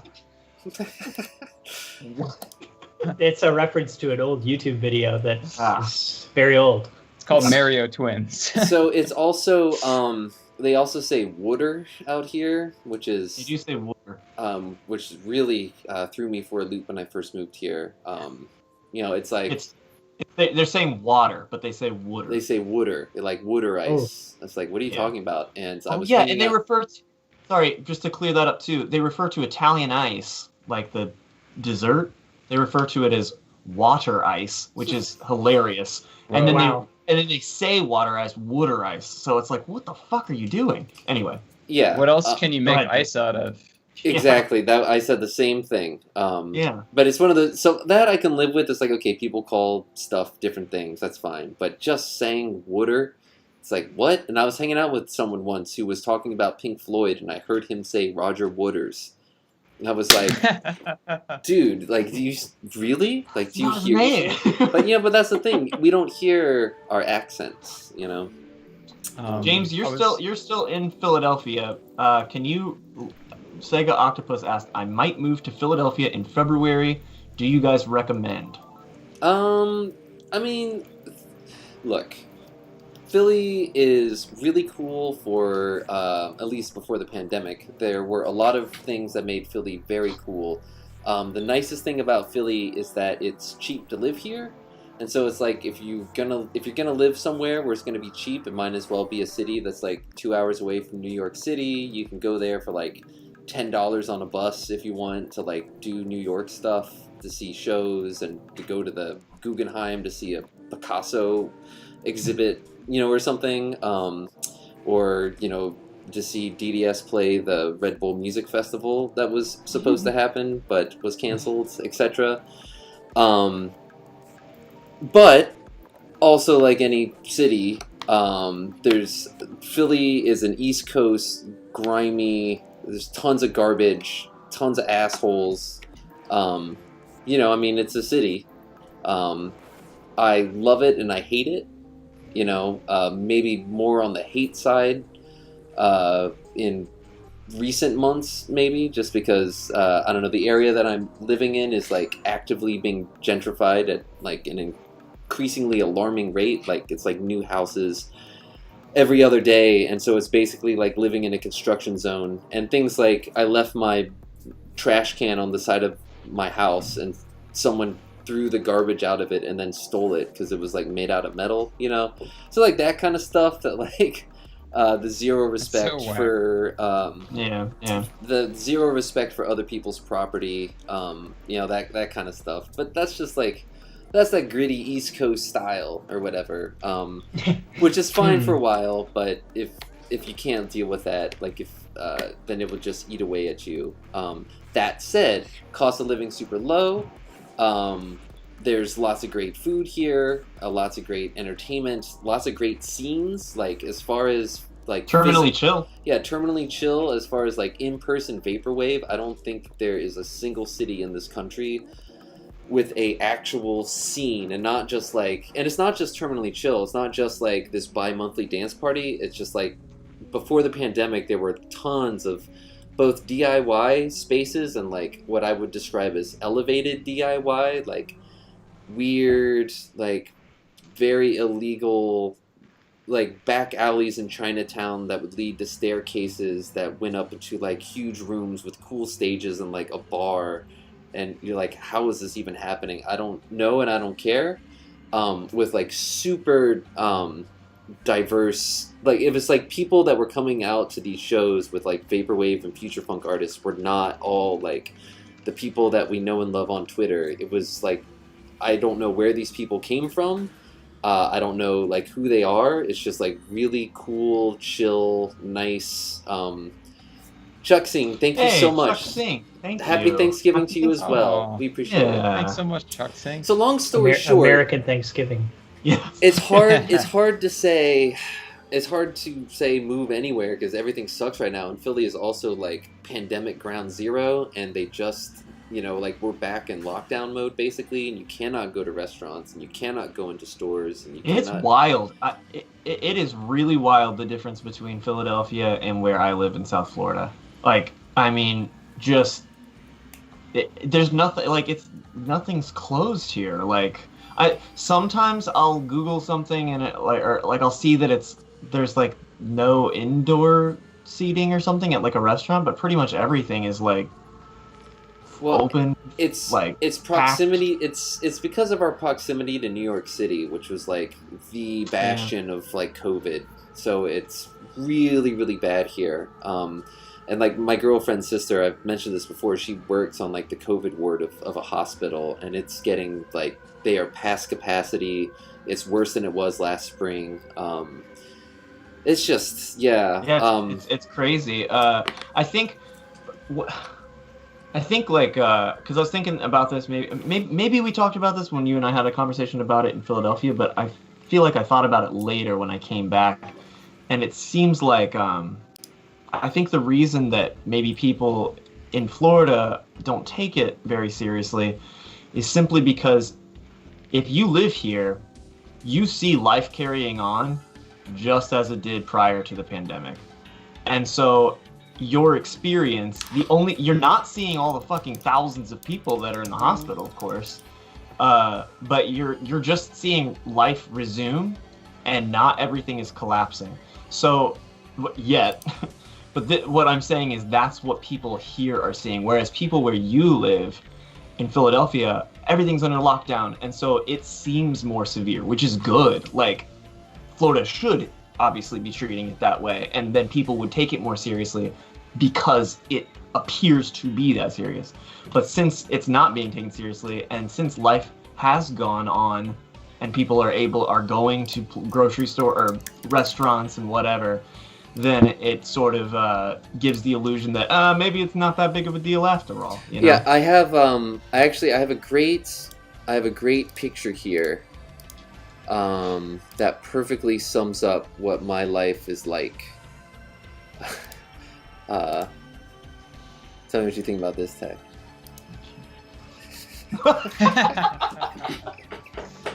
Oh gosh.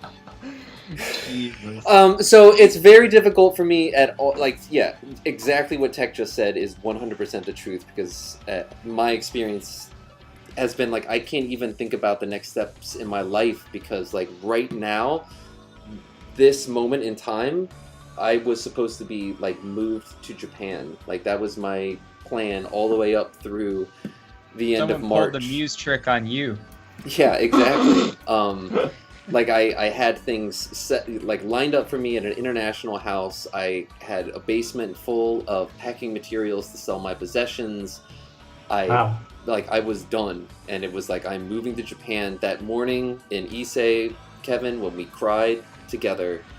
I mean, that was like I made the decision that day. And it's like I can't even fucking go there. So it's and it's like who knows when it's ever going to get better, and it's just very difficult. And so I think that it amplifies all the things that I hate about living in Philadelphia even more. Although the litter is like goddamn out of control. I've never been to anywhere on this earth that is just.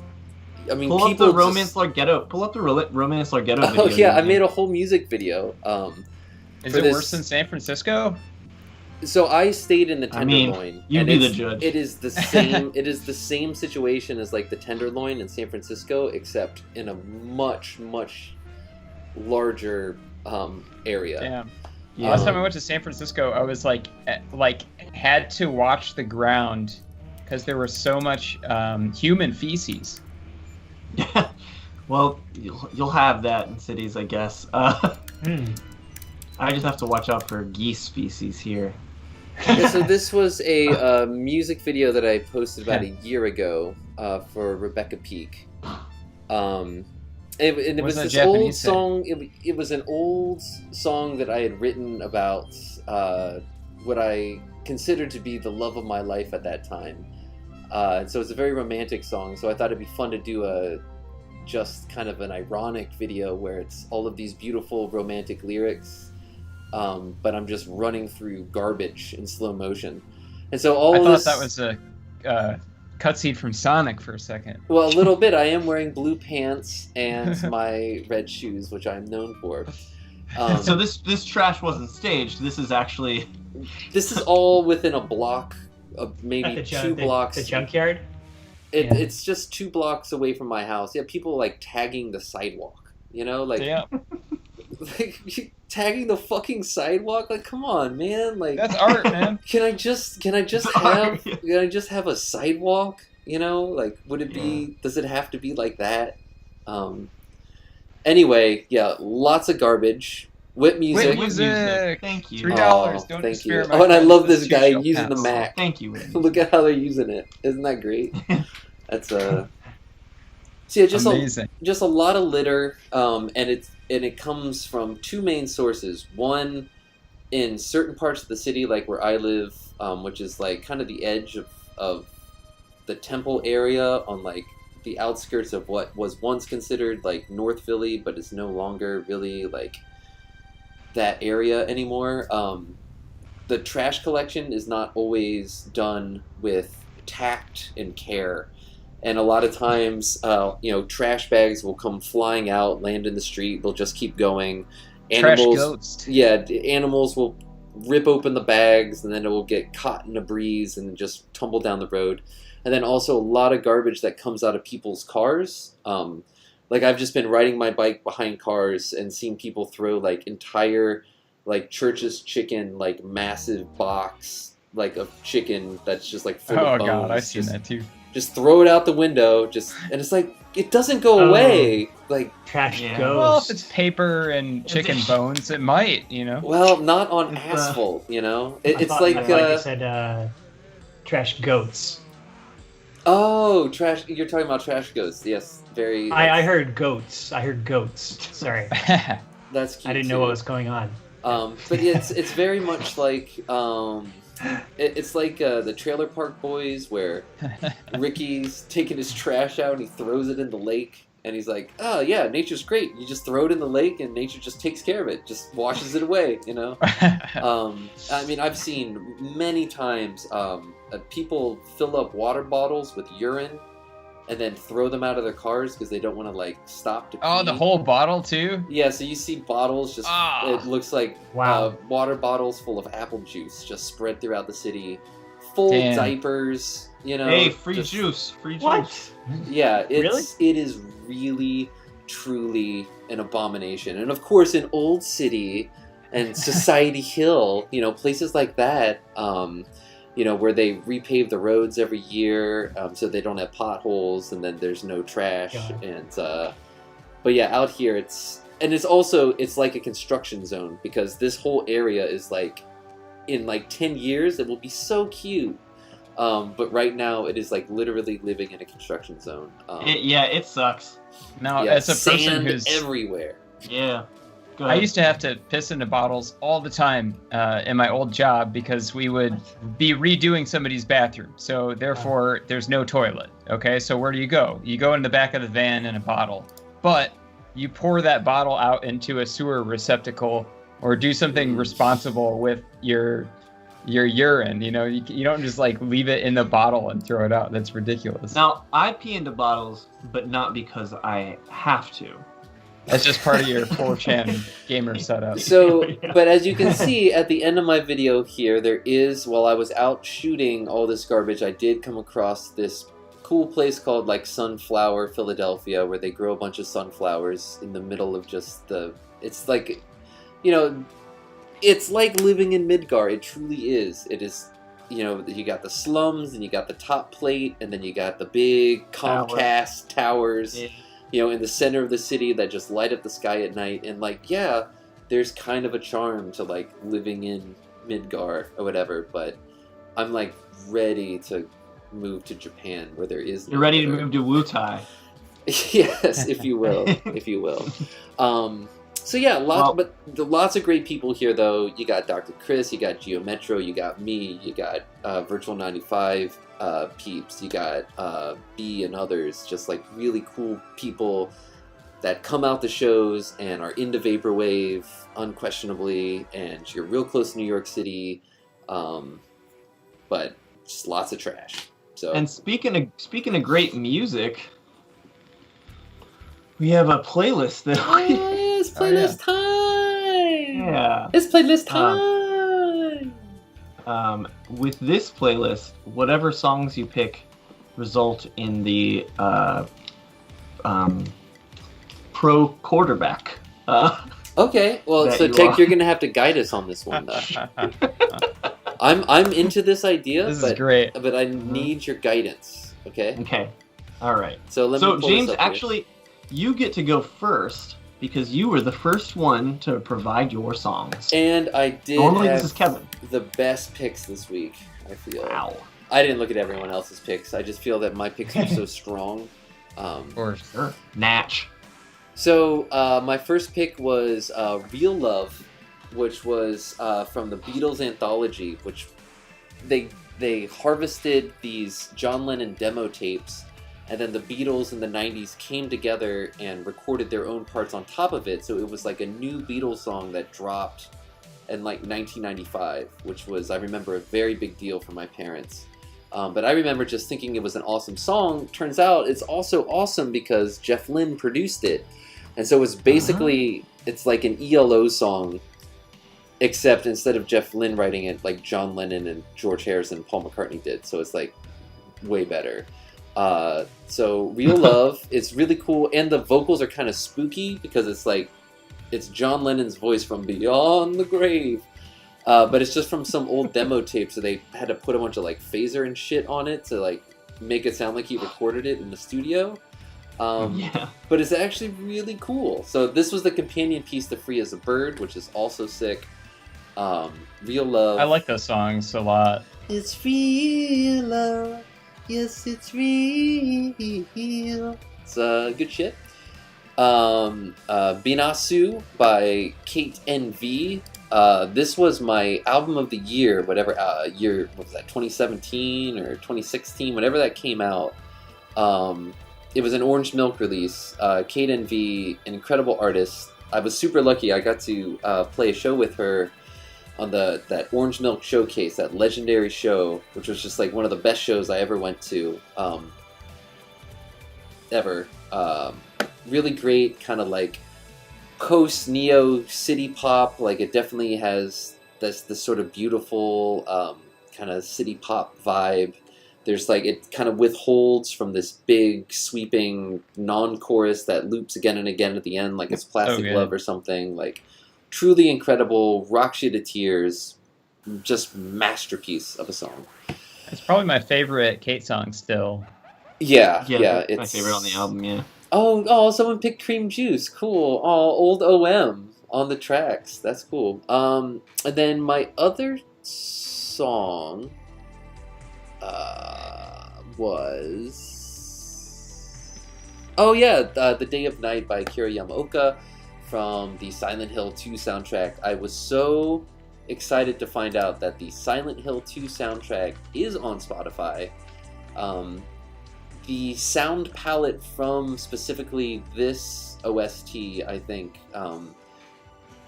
it sort of came to me at a very sort of a turning point in my musical life and career, and had a huge impact back when I was just little old 8CMJ in Dayton, Ohio, discovering the Silent Hill soundtracks, and specifically the Silent Hill 2, and it's sort of weird. There's lots of like fifth pads and weird like trip hop beats and like cool like Twin Peaks guitar shit. Just ticks all the boxes. But the track that I chose for this is a lot of those cool sort of harmonic pads and that sort of iconic sound. You hear and instantly think, that's Silent Hill. So those are my picks, Tech. So who am I? So I would have to say, I would go with Phillip Rivers, quarterback of, currently the quarterback of the Indianapolis Colts, formerly of the San Diego Chargers, now the Los Angeles Chargers. Phillip Rivers was a great quarterback. Maybe not Hall of Fame. Maybe there's an argument there. But he has a bunch of kids, like maybe like, I don't know, like he has like 10 kids or something, which is scary. Now hold on. How many rings does he have? He's got 0 rings. And you're going to put him in the Hall of Fame? Never been to the Super Bowl. This is why there's a debate, you know, because he's got a lot of anyway, he's got a lot of kids, and he never made it to the Super Bowl. Both things are scary, which is like Silent Hill. And now he's been traded to the Indianapolis Colts, where they sort of like propped up his like dying corpse to try and get them through the season. Like John Lennon. Beatles. Yeah. Yes, exactly. Incredible. Yeah. Wonderful analysis. Thank you for that, Tech. No problem. Mark, why don't you go next? Oh, whoops. Behind the scenes here. This is what James running the stream is really like. Drones. My God. Anyway. Mark, your picks. All right, what do I have here? Okay, my first track I got that I'm looking at in the order that I copy and pasted them is, this track called Keep It, which I'd never heard before. And it's actually just, I accidentally played it on my Google Home device when I was trying to get my Google Assistant to play the podcast Keep It, which I listened to. That happens sometimes. A happy accident. It's the second time that's your. Oh, it's the second time on this stream that I've mentioned it, but it's happened many times in my life, and it's actually how I discover music now. Yeah, we had a moment when we were recording. I was having trouble with my Bluetooth upgrades on that old 2008 Mac, and I went to just copy one transient like one time to do like a stutter, but the Bluetooth got stuck and it did it like 8 times, but it just matched with this drum sample that I had just put on top of it, and it was just like and we were like, whoa, wow. And it's totally because the Bluetooth errored, but it will be a very memorable moment on the album, I believe. So all grace to Lady Accident. Well, I didn't create any art when my Google Home Assistant just misheard what I was trying to command it to do. But every time I say Google play Keep It or Keep It podcast, it's something new every week. And I'm like my recently played list is like fucked up from it. But this is like a house track that I actually kind of liked, and but the only other track on this single release was called like Millennium Falcon, so I don't know if it's a good release, and I only listened to a minute of this, but I'm putting it on the playlist. So hopefully it doesn't get really bad after 1 minute. And I'm so sorry, I'm so sorry to interrupt you once again. Okay. We need to mention the chat's talking a lot about the Sonic Adventure soundtrack. Absolutely incredible. Sonic Adventure 1 and 2. The sick Knuckles tracks, Take a Dive, In Aquatic Mine, The Pumpkin Hill shit, all that, totally classic. The Chow Garden theme, especially, super moving. Anyway, please continue. Yeah. Okay, what was my other track? Oh, I do have a video game song on here, actually. Except for it's a game that I've never played. It's called Go Vacation. I don't know if anyone's ever... It's kind of like Namco's like Wii Sports Resort kind of thing, from what I can tell. Oh, I want to listen to this. It's called Calm Down. Hell yeah. I cannot wait to listen. Dig into like everything from the Namco sounds. Like these big like companies, they just like, they're like, nah, we don't want to credit the individual composers who put their hard work into each game. Let's just like have the sound teams for each. Yeah, so you signed that contract. Yeah. It's like you made something beautiful, but now you're just like one. Now, what do you mean by your music? You're right. Exactly. Yeah, exactly. But I mean, there are some cool like groups that like oh, it's slipping my mind right now, but they've the most famous, I would say, of the like team of people that create music for video games. It's just on the tip of my brain. About Konami, SS. That was Konami Koi High Club. Oh, that's one of them. It wasn't what I was thinking though. About SS was Nobuyuki Hara and Naoki Kodaka from Sunsoft, and they did like the Gremlins 2 NES soundtrack and Journey to Silius and some other things. And Journey to Silius has bangers. Yeah, and they're just credited as About SS. And Tech and I were just like, who the hell are these people? Because back in 2007, it was difficult to find an answer, believe me. Zuntata is Taito's in-house in band, and they've had a revolving door membership through the years, but they've pretty much retained like a pretty consistent kind of cool jazz fusion sound, and they're excellent. All of their stuff is good. Like that's something where I'd be like, I was on Zuntata. I'd be proud to tell my family that, but I wouldn't be like, I was on like track 7 of Elevator Sounds Action Returns from 1997. Actually, that would probably be sick too, but yeah, that's okay. Remember the Black Mages? Yes. I know that's not what we're talking about, but that's like a rock star version of it. Anyway. Yeah, well, that was like Nobuo like formed that band, but like it was like under his like subsidiary label, like Dog Ear Records or something. I can't remember what it's called. Yeah, he's the coolest guy ever, obviously. Elton John is his all-time favorite artist. Elton John. Wow. Love that. Huh. I have one more track. Yeah. It's a classic like folk song, Silver Dagger, but it was a Dolly Parton cover, and I'm just a huge Dolly. I don't really know the original song that well, to be honest. I'm just a huge Dolly Parton fan, so I love Willie Nelson, so everyone gets one, you know. Nice. Yeah, so Dolly Parton. I'm actually planning on watching Dolly Parton's some of her like films, which I haven't seen. I don't know if you've ever heard of like it's called like this sweetest little whorehouse in Texas, and it's a film I intend to watch this week. She's like made a bunch of crazy movies in like the 70s and 80s, and starred in them and composed a bunch of music for them and stuff. So yeah, planning on going down that rabbit hole very soon. That's cool. I respect that, and I understand. So, Tech, who's the quarterback? We got Dolly Parton, we got Japanese menu music, and Keep It. Somebody, Arcade. Millennium Falcon. Yeah. I would say I'm going to go with Kurt Warner.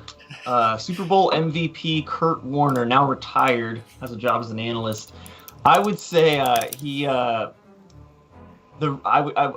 lucked into the starting position of the 1999 St. Louis Rams by virtue of 2 injuries to the first and second string quarterbacks, and he was thrust into the role of starting quarterback of an NFL team in the first week of the season, and proceeded to shatter almost every record that existed. And so he was able to keep it. He was able to keep it, but I thought that he, since Mark found that song by accident, and through accident was able to get to be the starting role. Also, he was a rookie at a much later age than most rookies because he didn't get drafted. He didn't enter the league through a normal route. So he's an older guy. life silver movie dagger. Life movie is in development, according to this. Yeah, well, because the big story with him was in the summer before he became the Super Bowl MVP, he just worked at a grocery store and he would throw toilet paper rolls with his coworkers. And then he tried out for like the Packers and they didn't want him. Oh, like the public tryouts or whatever. Yeah. Wow. But he had played in arena football and he owned like every record in arena football history, but nobody knew or cared because nobody cares about arena football. Sure. Anyway, why should they? Exactly. So I figured since he had like gray hair throughout a lot of his career, since he was like a silver dagger. Like, God.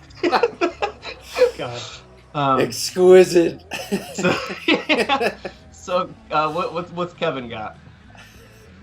My Patreon mixtape this month is going to be Town Soft, and it's basically mall soft made with RPG like town and village themes. Beautiful. So I've been revisiting a lot of that stuff, and of course the Undertale soundtrack is just an undisputed treasure trove masterpiece of musical brilliance, and the one that's stuck in my head like constantly is the like shop music from I think it's in pretty much every shop. It's been a while since I played it, but so yeah, the Toby Fox shop music from Undertale. You know, Kevin, I had a project back in like 2005 called Covered in HCMJ, which never came to fruition. But I did intend to do what you are now executing on. It was going to be called the Town EP, and I only did the Final Fantasy II town music, and then I just, played World of Warcraft and smoked pot instead of finishing it. So it's easy to do. So I'm really looking forward to this tape. Sounds fantastic, and I love it. Have you guys played Undertale? I have not. Is it good? Have any of you guys played Undertale? Undertale, Overwatch, come on, pick a side. Pick a lane, why don't you? And make sure that you check and you turn on your signal and you check your blind spots before you change it, Lane. Well, it's only polite. It's only polite. I gotta tell you guys that this is probably... This game gets like my highest recommendation out of games. It's like in my top 5 of all time. I was very late to the Undertale party because it was so hyped, and I got usually stuff that's that overly hyped. I think, well, that many people like it. There's no way I can like it as much. But like, it's an absolute masterpiece. It'll make you emotional. The music is all perfect. The humor is perfect. It's definitely like influenced by Earthbound, but it doesn't like take too much from it. It's a perfect game. It's like 8-hour long RPG. You really can't go wrong. Highest recommendation ever. Oh, it's short? Yeah, it's a short RPG. Ooh. You can beat it in a weekend if you want. What if I don't want to? Then you can take forever to play it. I'm just kidding. So yeah, that's pick number 1. And let's see, I also put a Tortoise song on there. Something about this time of year, November especially. It reminds me a lot of Tortoise. TNT was the album that really first hit Dynamite! For me. As far as Tortoise goes. And this is the closing track from TNT. And it's really, really excellent. It's got a very mellow vibe, bass-driven melody. There's some xylophones in there. I believe David Pajo plays on this album. Or no, he plays on the album that was before this. But yeah, TNT is just it's a masterpiece. It's not really like a jazz record. It's not a post-rock record. It has kind of a jammy feel, but it's not like jam band. I don't know. Tortoise exists in a class of their own, and not many bands are able to sit in that class. They're very unique. And yeah, Everglade by Tortoise, awesome track. And my last one. Your last one is grayed out for some reason. Weird. I got my dad. Buddha Lovers? Yeah, my dad broke his hip, so he's letting me borrow his car because he can't drive it, so I can like take it, get to the grocery store and like go back and forth to Rockford where they live and visit them and stuff.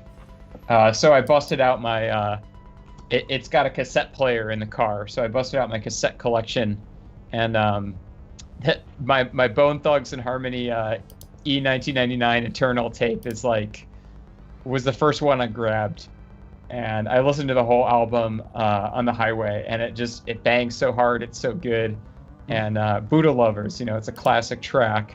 You gotta learn to smoke the Buddha. It's about puffing reefer, getting high, smoking weed. Dope marijuana. And like I love the part at the end where they're like, just puffing that hydro, and then you hear in the background there's just one of them just keeps going, smoke, smoke, smoke. And I love it. Well, fantastic. So, Tech, who is this? Who are we looking at? It's a tougher one, but I think the answer is very famed quarterback Peyton Manning. And the reason I'm going with Peyton is because much like Undertale is one of Kevin's top 5 favorite games, I would say Peyton Manning's one of the top 5 best quarterbacks all time. Also, much like Undertale, he was very extremely hyped entering the NFL, and could have let a lot of people down, but he delivered. How many rings, Tech? Peyton Manning has 2 rings. One is an Indianapolis Colt, one is a Denver Bronco, and he also has 2 Super Bowl losses with both of those teams. So he's been 4 times. Pretty good. Also, I was going to say there are some great pictures of him during his years. Football players usually pretty strong guys. I'm sure Peyton Manning's a strong dude, but there were pictures of him sometimes in the off season, and he had a big old gut because he didn't have to be particularly athletic. He moved slow like a tortoise in the pocket. Oh. And you might say that maybe during those off seasons he was eating. He was a Buddha lover because I thought that's what it was at first. Wow. So yeah, Peyton Manning.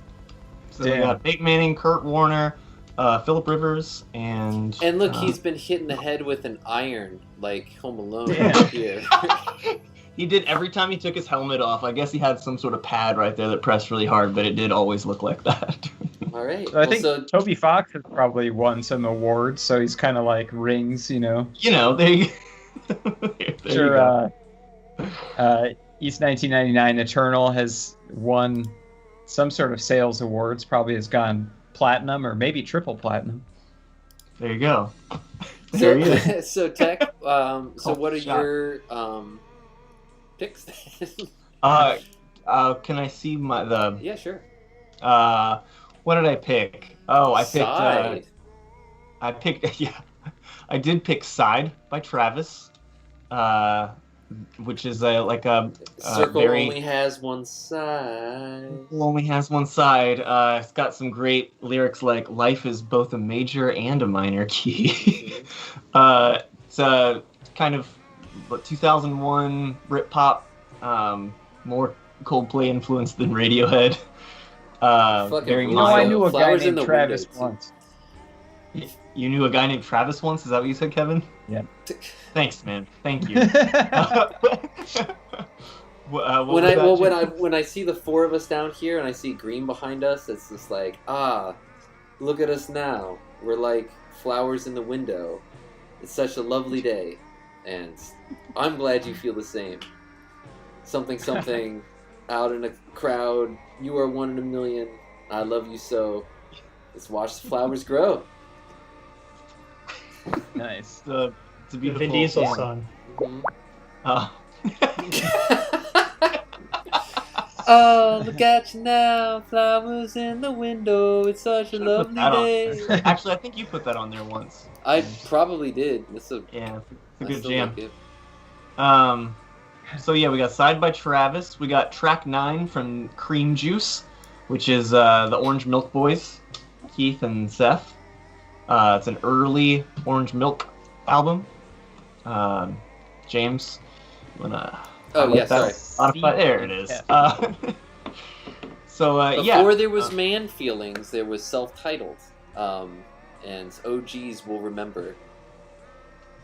Yes. That song is very, very beautiful, and I think it's interesting because I don't know. I look to that song as like proof that I like grew as a human being because I like it now. James is having too much fun with other stuff to be able to. I'm listening to you. You grew as a human being because you didn't like music like that. Oh, this is great though. I do like the Beach Ball Bunk. This is good.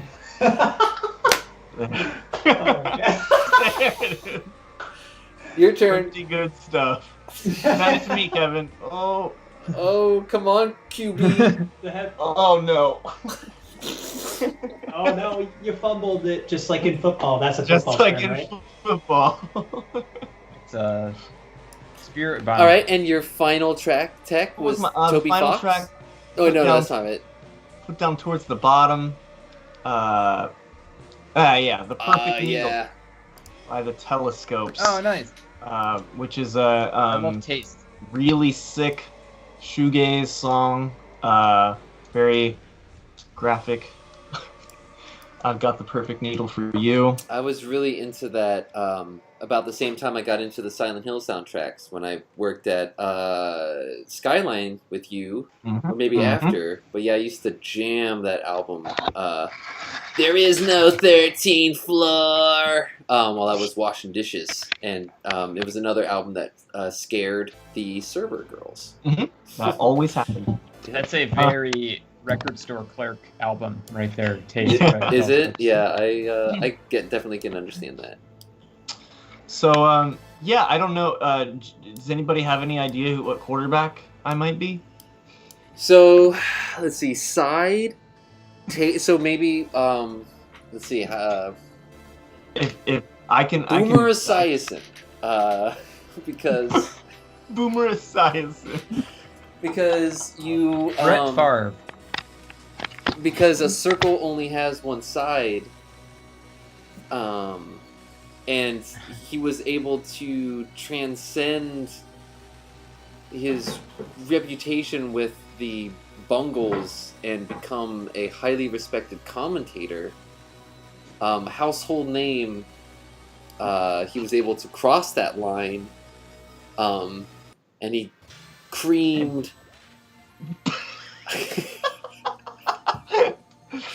I don't have any insight here, Tech. I mean, it's okay. I'll go with Ryan Leaf. Okay. How do you spell that last name? Ryan Leaf, like something that grows on a tree. Just Leaf. Okay. Yep, he was famously the second pick behind Peyton Manning. There was much discussion that he would be better than Peyton Manning. He was out of the league after only a few seasons. Fell onto some hard times, like maybe like the guy from Perfect Needle might have. Okay. Okay. For getting into some trouble.